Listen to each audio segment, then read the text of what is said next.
The cowgirl whispered hoarsely, "Don't talk, just listen." Sheriff Caleb Hart froze. He had just stepped off the boardwalk beside the jail when the shadowed figure leaning against the hitching rail caught his attention. At first glance, she looked like any drifter passing through a town too small to promise comfort. Brim low, coat dusty, bay mare breathing fog into the chill. But her eyes held warning, her hand hovered near a battered colt, and a rangy dog at her knee raised its hackles. "Behind you," she breathed.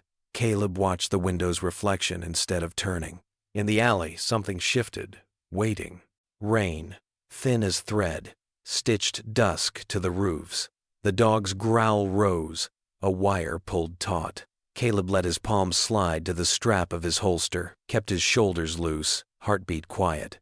Footfalls scuffed wet grit, then the quick wink of a blade as a man lunged from the alley's breath. Caleb pivoted half a step, boot skidding. The cowgirl moved first, coat swinging, shoulder driving, shoving the attacker offline. Steel scraped leather. The dog snapped hard at a wrist, and the knife clattered. Caleb's Colt cleared, muzzle steady. "Easy," he said, voice level as timber. "Don't make this worse." The man snarled and tried once more, hungry for a second chance at ruin. The cowgirl caught his forearm, turned his elbow, and let gravity finish the lesson. Caleb stepped in. Cuff kissed metal, and the night exhaled. Rain turned bolder, tapping hat brims, painting the town in tin-scented hush. "You could have been killed," Caleb said, hearing how foolish it sounded. "So could you," she answered. Not sharp, simply true. The dog shook once and leaned into her boot like he had done this before. Caleb read the attacker's face mescal, bad debt, borrowed courage, and felt the old sorrow settle. He walked the prisoner into the cell, the cowgirl pausing at the threshold, as if thresholds were countries. She kept her hat on, gaze traveling the room, stove, desk, curled notices, lantern glow. The dog regarded the iron with frank dislike before curling beneath the bench. Caleb poured coffee that remembered last night's fire and added a clean tin cup. "Name?" he asked. The cowgirl's fingers tapped the cup, warming. "May Callahan." She said it like something that had once been longer. Caleb nodded, trying the shape of it once, filing it where important names go, between use and respect. They drank without hurry, letting quiet finish what danger had begun. Outside, Wilkes turned down his saloon lamps, and the street settled into the creaking patience of wet wood. "Work brings you through?" Caleb asked. "Work that doesn't get advertised," May said, glancing at the notice board where bounties curled like tired leaves. She wore the look of a person who had mended more miles than clothes.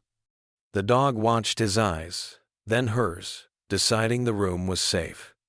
Caleb set a folded blanket across the animal's back.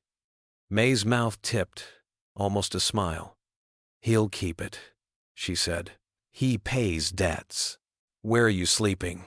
Caleb asked, not as a challenge. "I've got a tarp, a shed roof near the livery, and a horse that forgives weather," she said. He recognized the answer, pride trimmed to fit the saddlebags. "There's a bunk in back if rain forgets its manners," he offered.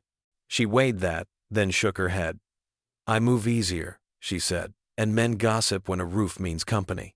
Caleb accepted the boundary. Sheriffing taught him doors close quieter when you don't push. He wrote the report, ink leaving shadows. Pritchard snored. The dog dreamed, paws ticking like a distant clock. Dawn cracked clean over the ridge. Caleb traded the prisoner to the judge, then handled the morning's small complaints. Misses. Mally's clever pig, unlatching gates, a wheel hub split, a stage running 2 hours behind because the river sulked. Yet he kept glancing south, expecting nothing and hoping anyway. Near noon, the bay mare appeared at the well. May watered the horse first, the dog second, herself last. Caleb stepped out, pretending to adjust a crooked poster. "Trouble?" he asked. May tipped her chin toward the hills. 2 riders glassing town, counting with fingers like arithmetic, could buy courage. Brands? Caleb asked. Couldn't see, she said. Their hats sat low enough to hide their mother's names. Caleb almost smiled. Didn't. You plan to ride past? I plan to wave politely, then circle wide, May said, tightening the mare's cinch. The dog ranged, returned, tail wagging once like punctuation. A church bell coughed noon. Windows blinked awake. Long Creek wore ordinary like Sunday clothes, but Caleb felt a nailhead of worry lifting beneath the paint. He checked his rifle, not because he needed it, but because the motion settled thought. Wilk's stew was mostly truthbone, onion, a patient pot, and the bread could chalk a wagon wheel. May ate slow, eyes on the door, chair where a wall watched her back. Folks in town stared the way good people do when they've heard more about a newcomer than they deserve. She didn't stare back. The dog slept under the table, dreaming rain. You from North Country? Wilkes asked, wiping a glass that didn't need convincing. I'm from wherever somebody needed fences fixed, and didn't ask who I once was, May said. Wilkes nodded, reassured by craft, rattled by mystery, grateful anyway. Evening gathered, lamp wicks were trimmed, Thunder practiced a sermon somewhere east. Caleb saddled his gelding, found May already mounted, bay restless in that eager way of horses that know their rider's mind. I'd appreciate the company, he said. She answered by turning the mare, no spurs, no fuss. Like consent was a road she'd already seen. They climbed the Juniper Rise. Town settled behind them 5 streets, 3 chimneys, the promise of bread tomorrow if flour was honest. Wind brought the iron smell of the river. On the crest, May raised a hand. They listened with bodies, grass, gravel, breath, distance. Voices, not near, not comforting. Complaints, half-plans. The brittle laugh of a man practicing cruelty on himself first. Caleb didn't draw. He let steadiness do the work and counted heartbeats instead of men. May's mare flicked an ear. The dog flattened like an answered prayer. They'll move at full dark, she whispered. They always do, he answered. They ghosted the slope, not chasing, not inviting. May marked a careless scuff on stone. Wild tobacco burned wet. A boot heel turned compared with confidence. She was mapping the story. Caleb felt the map drawing him back to choices. Patience or pride. Fence or field. They returned at starlight. Each corner of town, a softer dark. Caleb trimmed the office lamp low and waited with the kind of stillness that isn't silence, but listening. May took shadow near the livery. Dog coiled. Rain reconsidered and withdrew. Somewhere a mother hummed. Somewhere a poker hand gave up pretending.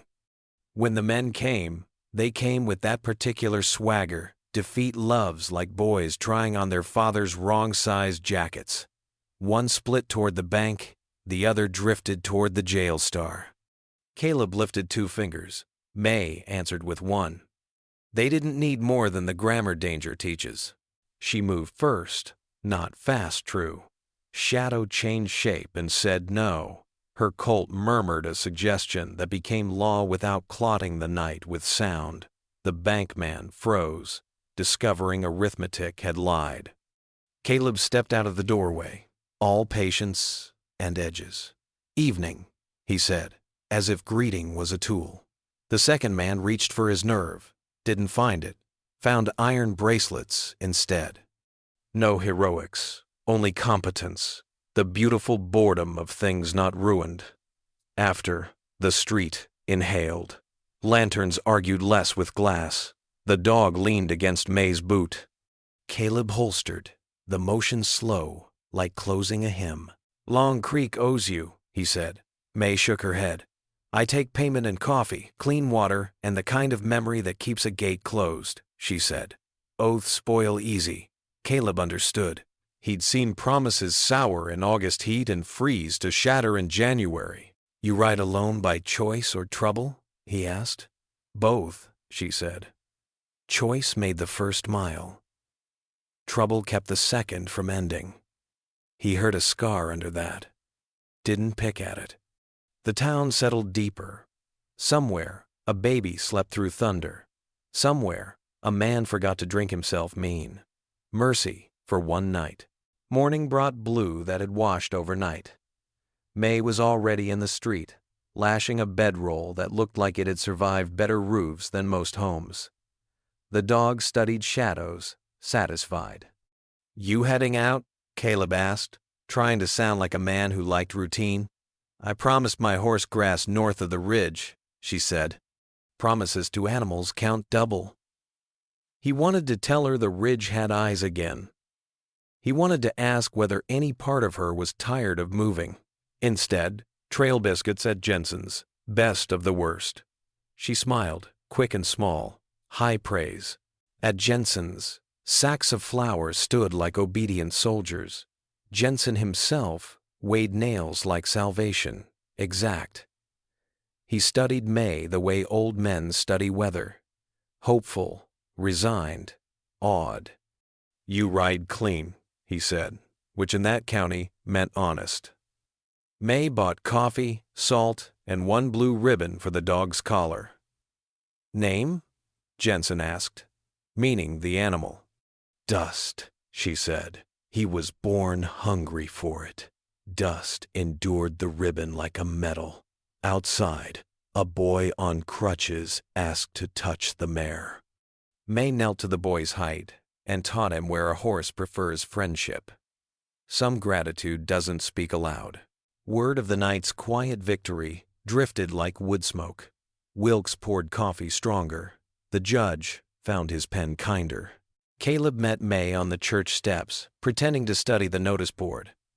I could use your eyes along the north fence this evening, he said. Someone keeps testing wire. May shrugged. Easy. I've got eyes to spare. They rode at sundown through prickly pear and prayer-leaning pinyon. Dust scouted, returned, scouted again. Along the fence, they found simple vandalism turned thoughtful. Wire cut neat, posts loosened.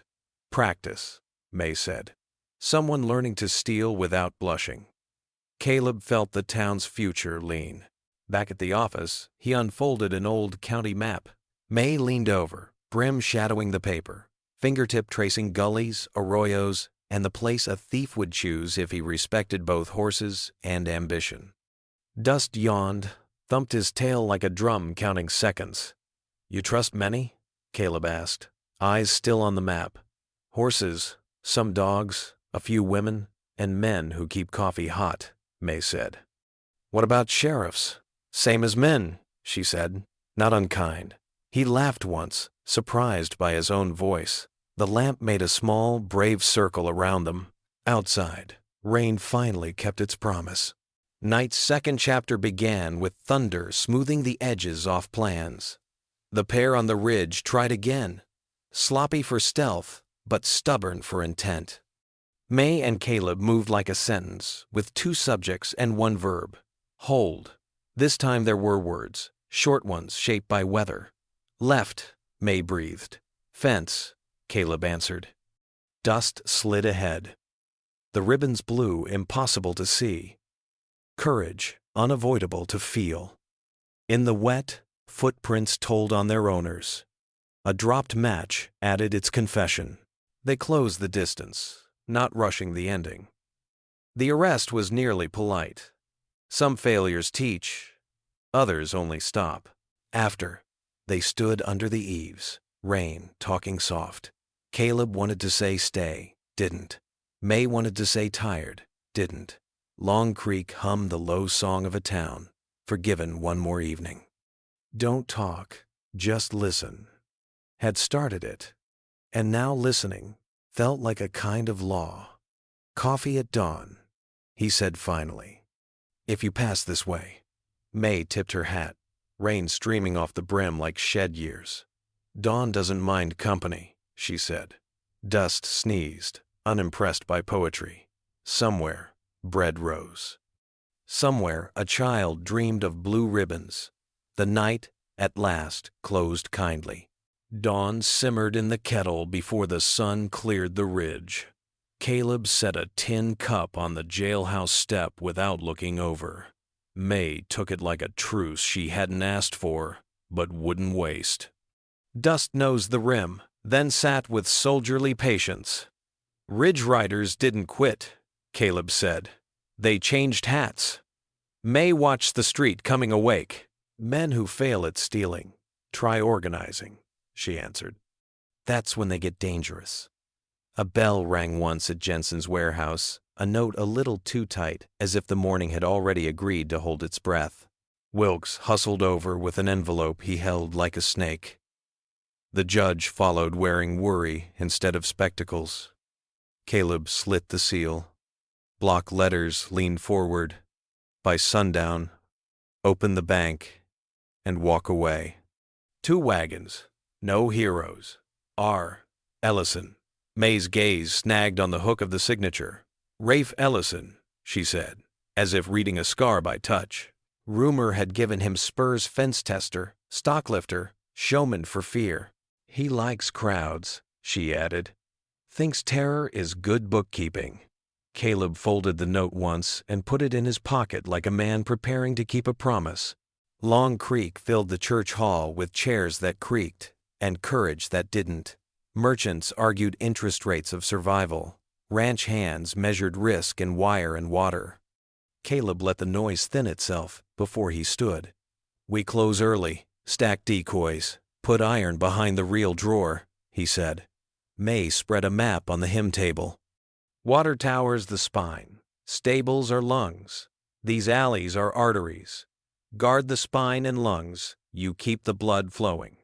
Heads tipped. Silence found itself useful. Plans took shape because the picture matched the town better than speeches ever could. Caleb offered a quiet badge. May studied the star like it might bite the wrong person. I don't wear promises I haven't made, she said. It isn't a promise, he answered. It's a key. She set it on the map above the tower. Let it open that door. Volunteers gathered rifles that smelled like old rain. Jensen measured nails and wire as if pacing out a prayer. Dust trotted between rows, earning a scratch from the schoolteacher and a solemn nod from the blacksmith. Outside, clouds stacked like folded blankets, deciding whether to offer mercy or wait. They found shade on the back steps. Caleb kept his hat in his hands, not his head. Rafe? He asked. May watched swallows stitch air over the livery roof. He took cattle first, she said. Then hope. My sister believed a man's word is a fence you can lean on. The pause drew breath. He moved that fence while we slept. Storm came. The herd scattered. She went after them alone. We found the horse. Not her. Caleb didn't dress grief in language. He made room for it to sit down. Wind worked the dust until it chose to settle. Afternoon sharpened edges. Caleb walked alleys, tapping frames with that steady insistence of a man reminding wood it matters. May strung a bell wire from the bank's rear door to a livery post, low enough to whisper, high enough to find boots. Dust learned the route in 3 passes. The bakery sent out bread that snapped clean. Wilkes watered his whiskey with goodwill. The judge sharpened his pencil into a nervous spear. Counting hours makes towns brave. Counting heartbeats keeps people from running. Somewhere, a piano tested 2 soft notes and stopped, as if practicing courage in private. Sundown dropped like a coin into a deep well. 2 wagons rolled from the south with shuttered lanterns, mules sweating. Rafe Ellison rode beside them, tall in a spotless duster that tried selling him as weather. His grin forgot to include the eyes. On the boardwalk, Caleb stood in shadow, star quiet. May waited in the seam of the livery, brim stitching dark to darker. Dust lay flat, a rumor of dog. The bell wire trembled, ringing a moth-sized note only the careful could hear. Night leaned forward, listening to its own idea. "Sheriff," Rafe called, friendly as counterfeit. "Let's have a clean transaction. No graves, no sermons." Caleb's voice came level. "Bank's closed. Try mourning like citizens do." Laughter rustled along the wagons. Two men hopped down with axes, stepping toward the door like carpenters auditioning for sin. May's thumb eased back her hammer. 2 shots stitched through axe handles, wood bursting in wicked splinters. The men yelped and jumped back. Courage nicked. Rafe's grin thinned and showed teeth meant for someone else. "I admire skill," he said. "Hate it when it's inconvenient." The bell wire shivered again, keeping score. Flame licked suddenly at Jensen's shed, fast, hungry, perfectly timed for panic. "Go!" Caleb barked to the bucket line already forming. May stayed put. "Smoke is Rafe's handshake," she said. "He thinks we'll drop the safe to save the sacks." Inside the shed, a trapped boy hammered at a stuck door. Dust exploded from cover, plunged into the trough, then barreled into the fire, rolling his soaked coat through straw and flame like a living blanket. May shot the latch. Steam screamed. The door tore open. Wilkes grabbed the boy. "Thank the dog," May said. Dust shook, spraying sparks and applause. Rafe's men took fright's second wind and rushed the steps. Caleb absorbed the first with his shoulder, the second with a knee that had already forgiven him, disarming one and cuffing another in the rhythm he knew like hymn meter. May slid along brick, pressed a muzzle to a third man's ear. "Hush," she breathed, and it worked. Rafe stepped back, measuring, learning. He wasn't stupid. He hired stupid. "You two are a problem," he said, almost delighted. "I respect problems. I solve them with interest." His hand drifted toward his belt like a secret that wanted witnesses. A pistol appeared, quick as a lie. May didn't shoot Rafe. She shot the wagon lamp over his head. Kerosene burst. Shadows ran in wrong directions. Caleb moved through confusion like an answer key, collecting mistakes. Rafe laughed, pleased with the chaos. He whistled. From the north alley, 6 masked riders crashed in, hooves hammering, confidence loud.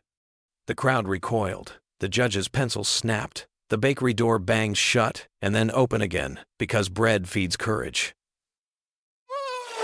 May touched his sleeve, 2 knuckles, the language of brevity. "Don't talk," she said. "Just listen." Her look was the plan. The water tower valve, the narrow lane beside it, the spring-dug trench Jensen had left half-finished. Caleb backed toward the trench, drawing eyes the way a star draws longing. Rafe waved 3 riders forward. May ghosted up the tower's ladder, 1 hand for rungs, 1 for the colt. Dust paced below, panting a prayer. At the platform, she found a spider-laced wheel and leaned her weight until her shoulders sang. Water roared not a flood, but a lungful down the lane and into the trench, turning footing into confession and speed into humility. Horses panicked. Men lost their dignity. Caleb stepped aside as 2 riders slid neatly into the muddy cradle. He relieved them of guns and certainty. The crowd laughed once, brief and brave. Rafe stared up, wet to the knees, humorless. "Smart," he called. "Water runs out."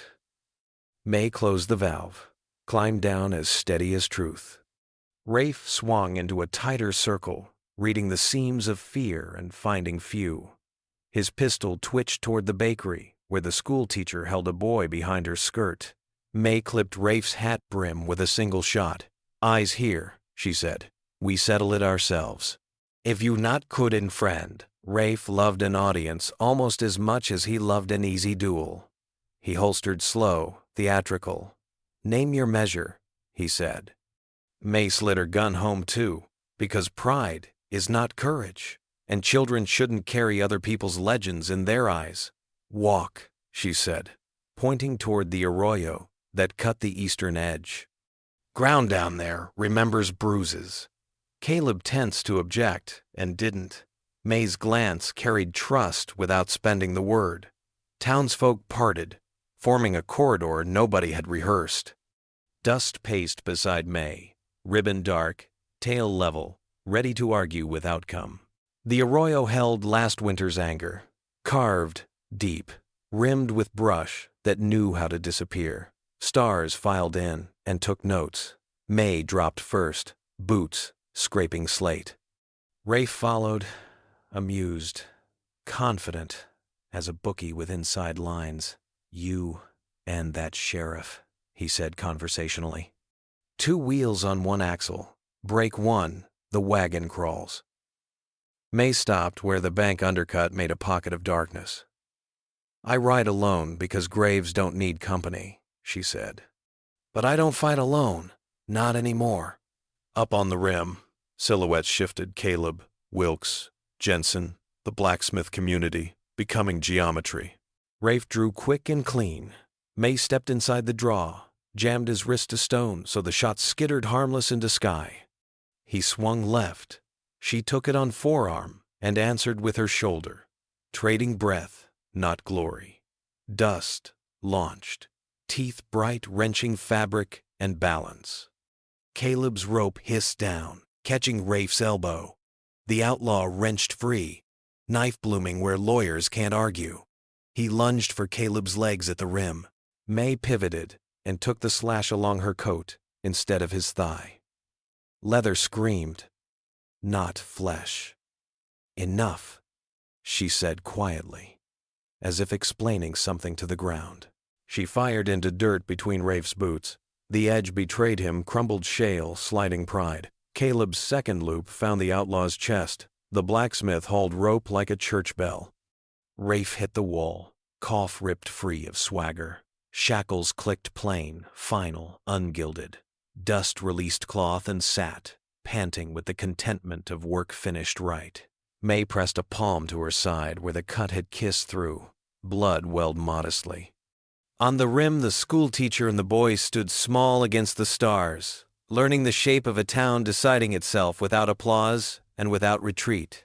Morning pinned Long Creek to sunlight and swept up the glass of night. Rafe and his men rode east in irons under the judge's writ. Jensen mended his shed and hammered nails like punctuation marks. Wilkes brewed coffee big enough to baptize doubt. Caleb found May at the well, her coat newly stitched where leather had spoken up. "Stay," he said, then gentled it. "Or don't. But there's work, if you want it. Town writer, scout fences, paid in supplies, coffee, and a name that means welcome." May looked at Dust's ribbon, then at the tower valve painted red. "All right," she said. They spent the day walking fence lines with fresh wire singing between posts. May showed a boy on crutches how to read prints without humiliating the boot that made them. The schoolteacher brought bread that had survived fear and tasted better for it. Dust found a quail, reconsidered, chose virtue. Someone had drawn a small dog beside the new notice on the church board. Town writer report to Sheriff Hart or May Callahan. Pay. Fair. Expectations. More than fair. Caleb listened and heard what he hadn't in months. Doors left unlocked, not from naivety, but because neighbors outnumbered worries. Rain finally kept its promise. Roofs clicked and sighed. Streets drank. May stood hatless, letting it rinse old miles. Caleb didn't speak. Water traced the stitch line on her coat. It held. "Come winter, I might ride the next county," she said, testing the shape of a sentence that respected both roads. "Routes go two ways," he replied. "So do invitations." Dust lapped a puddle, sneezed, barked once at thunder, as if to say, "We heard you." At dusk, they circled the perimeter habit, turning into ritual, while Long Creek breathed easy, and destiny, for once, felt like something they could keep honest.